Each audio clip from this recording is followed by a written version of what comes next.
scary, right? But the sad truth is, this is the whole reality of our country right now. And I am asking you one question, that are we safe? In my opinion, we are not. कभी किसी का लेना, या फिर कभी किसी का, या फिर एक डाउरी के लिए एक बेटी की जान ले लेना, या कभी किसी पे फेक एलिगेशंस डाल देना, या फिर कभी अपने पार्टनर को मार देना किसी दूसरे इंसान के लिए. Every single day we are seeing such kind of headlines like everywhere and feel so shocked कि oh shit, इसके साथ ये क्या हो गया, नहीं होना चाहिए था. बट कुछ टाइम के बाद हम भी भूल जाते हैं एंड मूव ऑन कर लेते हैं. बट उन फैमिलीज़ का क्या जिनके साथ ये सब होता है? उनकी फैमिली में जितने भी लोग होते हैं भाई, उन सबके लिए ज़िंदगी बदल जाती है.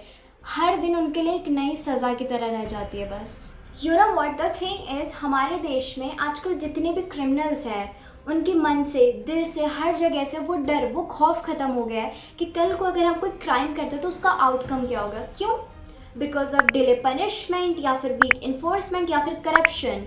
इन सब चीज़ की वजह से उन्हें लगता है कि जो उन्हें सज़ा है वो बहुत लेट मिलेगी, एंड उन्हें ये लगता है कि हमें बेल मिल जाएगी जल्दी, या फिर ज़्यादा दिन की सज़ा नहीं मिलेगी. इस सब चीज़ के कारण ही उन्हें ये लगता है कि भाई हम कल को कोई भी क्राइम करते तो नहीं होगा ज़्यादा कुछ, कोई बात नहीं, कर दो. हमारे देश में जितने भी लॉ है क्राइम को लेके वो बहुत ज़्यादा स्ट्रिक्ट है, बट द थिंग इज़ कि जो उसका इम्प्लीमेंटेशन है काफ़ी ज़्यादा वीक है. एंड इस वजह से जो केसेस है वो काफ़ी बार इतने सालों तक खिंच जाते हैं. कई बार एक्यूज को पनिश करने में इतने साल लग जाते हैं, एंड कहीं ना कहीं क्रिमिनल्स के माइंड में ये चीज़ आ जाती है कि इतना टाइम लगता है तो शायद हम बच जाएंगे, शायद कोई तो जुगाड़ हो ही जाएगा. एंड इस वजह से जो क्राइम्स कम होने चाहिए वो दिन पर दिन बढ़ते ही जा रहे हैं एक्सेस लेवल पे. सबसे दुख की बात तो ये है कि हम 21st सेंचुरी में जी रहे हैं, लेकिन आज भी दहेज जैसे पुरानी और खतरनाक प्रथाओं की वजह से बेटियों को मार दिया जाता है. जहाँ पे एक लड़की सोचती है कि मैं नए घर में जाऊँगी, हंसी खुशी जीऊँगी, लेकिन उसे मार दिया जाता है सिर्फ इसलिए क्योंकि उसे पैसे कम दिए थे या फिर उनकी डिमांड्स पूरी नहीं हुई थी.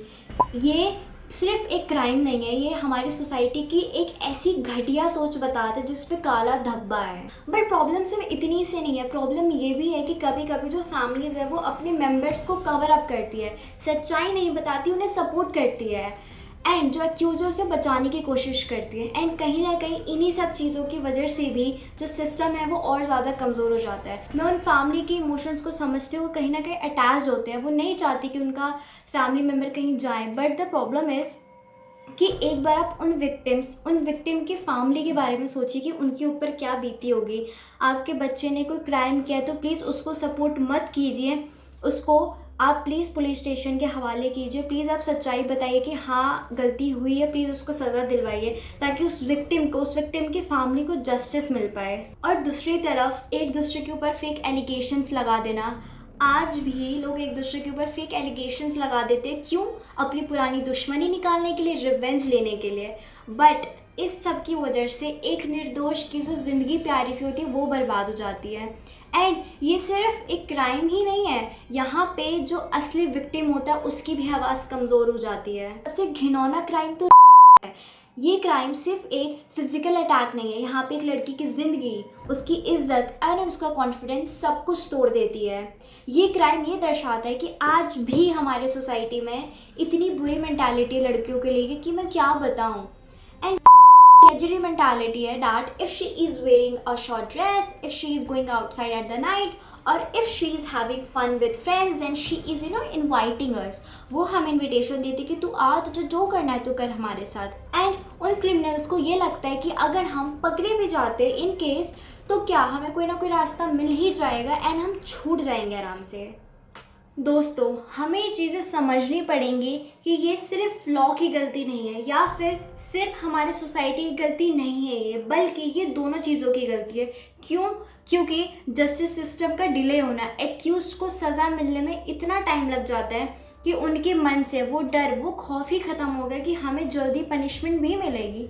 और सोसाइटी का आवाज़ ना उठाना गलत चीज़ों पे, लोगों के माइंड में ये चीज़ बैठ गई कि हम कुछ भी गलत करेंगे तो हमारे ऊपर कोई कुछ बोलेगा ही नहीं. एक और चीज़ जो कि बहुत इंपॉर्टेंट है वो है आजकल ये क्राइम्स में बहुत ज़्यादा इन्फ्लुएंस दे रहा है, वो है violent movies and web series. दिन भर गोली बारूद खून बदला रिवेंज ये सब देखते देखते लोगों के दिमाग पे असर पड़ता है। जो नेचुरली वॉलेंट नहीं भी होते हैं ना, उन्हें ये मीडिया का इम्पैक्ट वॉलेंट सिखा देता है। ये सिखा देता है कि ये सब चीज़ें करना सही है, कहीं ना कहीं हम सही कर रहे हैं। एंड एंटरटेनमेंट के नाम पे ये सब आजकल की सोसाइटी में आजकल के लोगों को बहुत गलत मैसेज भी देता है। एंड ये सारे क्राइम्स तब हो रहे हैं जब हमारा देश हर फील्ड में इतना ज़्यादा आगे बढ़ रहा है, चाहे वो लॉ हो, इकोनॉमी हो या फिर टेक्नोलॉजी हो। एंड हमारा जो देश है वो टॉप कंट्रीज़ में शामिल हो रहा है। एंड मुझे बहुत ज़्यादा प्राउड है कि हमारा देश इतने अच्छे से डेवलपमेंट कर रहा है। बट अगर हम लोग इन क्राइम्स के ऊपर ध्यान नहीं देंगे, आवाज़ नहीं उठाएंगे आज, तो हमारे देश का जो डेवलपमेंट है वो अधूरा रह जाएगा। एंड आई नो बोलना बहुत आसान होता है, भाषण देना बहुत आसान होता है एंड करना मुश्किल होता है, बट आज हम सारे मिल के साथ खड़े होंगे इस चीज़ को लेके तो ज़रूर ये चीज़ होगा। आज से हम स्टार्ट करेंगे तो कहीं ना कहीं 1-2 साल में हमारा जो कंट्री वो और सेफ होगा और सिक्योरिटी मिलेगी हर इंसान को, हर सिटीज़न को, हर चीज़ में। बट इसका सॉल्यूशन क्या है? इसका सॉल्यूशन ये है कि हर सिटीज़न को, हर आदमी को अपना रोल अच्छे से समझ के उसको निभाना होगा। सेकेंड थिंग, हर फैमिली को सच बोलना पड़ेगा, चाहे उनका फैमिली मेम्बर ही गलत क्यों ना हो, बट उन्हें सच्चाई बोलनी पड़ेगी। थर्ड थिंग इज़, हमें विक्टिम को सपोर्ट करना होगा ताकि उन्हें अकेला महसूस ना हो, उन्हें लगे कि हाँ मेरे साथ हैं लोग। अगर हम उन्हें ऐसा अकेला छोड़ दें तो उनके लिए वो सेकंड पनिशमेंट जैसा फील होता है। एंड एजुकेशन और संस्कार अच्छे से हमें अपने बच्चों को देना होगा। एजुकेशन किसी भी जेंडर को अच्छे से समझाना होगा, उन्हें अच्छे से बताना होगा कि क्या चीज़ सही है, क्या चीज़ गलत है। और ये जिम्मेदारियाँ टीचर्स, पेरेंट्स, उनके फ्रेंड्स, हमें हर लोगों के, अगर आपके सामने कोई भी कुछ गलत कर रहा है या कोई भी कुछ किसी गलत राह पे जा रहा है तो वो आपकी जिम्मेदारी बनती है उन्हें समझाना कि क्या चीज़ सही है, क्या चीज़ गलत है, ताकि वो कल को कोई बड़ा क्राइम ना कर दे। फेक एलिगेशंस लगाने वाले आदमी पे हमें स्ट्रिक्ट एक्शन और स्ट्रिक्ट पनिशमेंट देनी चाहिए, चाहे फिर वो किसी भी जेंडर का क्यों ना हो।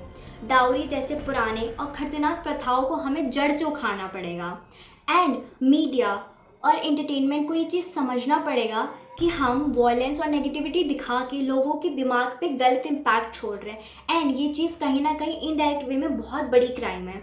एंड सबसे इम्पॉर्टेंट तो ये है कि हमें जस्टिस सिस्टम को फास्ट ट्रैक बनाना होगा ताकि जो एक्यूज है उसके दिल में वो वापस डर, वो खौफ आए, कुछ भी करने से पहले उसे ये सोचे कि नहीं, अगर मैं कल को कोई क्राइम करता हूँ तो मुझे बहुत जल्दी पनिशमेंट मिल जाएगी, इसलिए मैं वो काम करूँ ही ना। I know it is hard to do, but it is not impossible. Only one thing we need in our society, which is unity. अगर हर आदमी जिम्मेदारी से अपने सारे काम करे, सिर्फ न्यूज़ हेडलाइंस देख के उसको इग्नोर ना करे, उसके ऊपर एक्शन ले, आवाज़ उठाए, चाहे वो छोटा क्राइम हो चाहे वो बड़ा क्राइम हो, तो हमारा देश बहुत जल्द सेफ बन जाएगा। दोस्तों, हमें अपने देश को बचाना होगा एंड हमारा देश तभी आगे बढ़ेगा जब हमारा समाज सुरक्षित होगा। और समाज कब सुरक्षित होगा? जब हम सब साथ में मिलकर, एकजुट होकर एक दूसरे को सपोर्ट करें, आवाज़ उठाएं और अपनी इंसानियत सबसे ऊपर रखें। एंड गाइस, मैं लास्ट में सिर्फ एक बात बोलना चाहूँगी कि मैं यहाँ पे आज ये वीडियो बना रही हूँ ताकि जो हमारा देश है वो सेफ़ रहे, सुरक्षित रहे, बल्कि मैं यहाँ पे किसी को हर्ट नहीं करना चाहती थी, कोई भी ऑफेंसिव बात नहीं बोलना चाहती थी। I hope you understand. And अगर आपकी वीडियो अच्छी लगी हो तो प्लीज़ लाइक करें एंड कमेंट करके ज़रूर बताएं कि कौन सी चीज़ आपको सही लगी, कौन सी चीज़ गलत लगी। एंड अगर आपको वीडियो पसंद आई तो प्लीज़ सब्सक्राइब का बटन भी दबा देना। And thank you so much for watching this video. Bye bye, Radhe Radhe.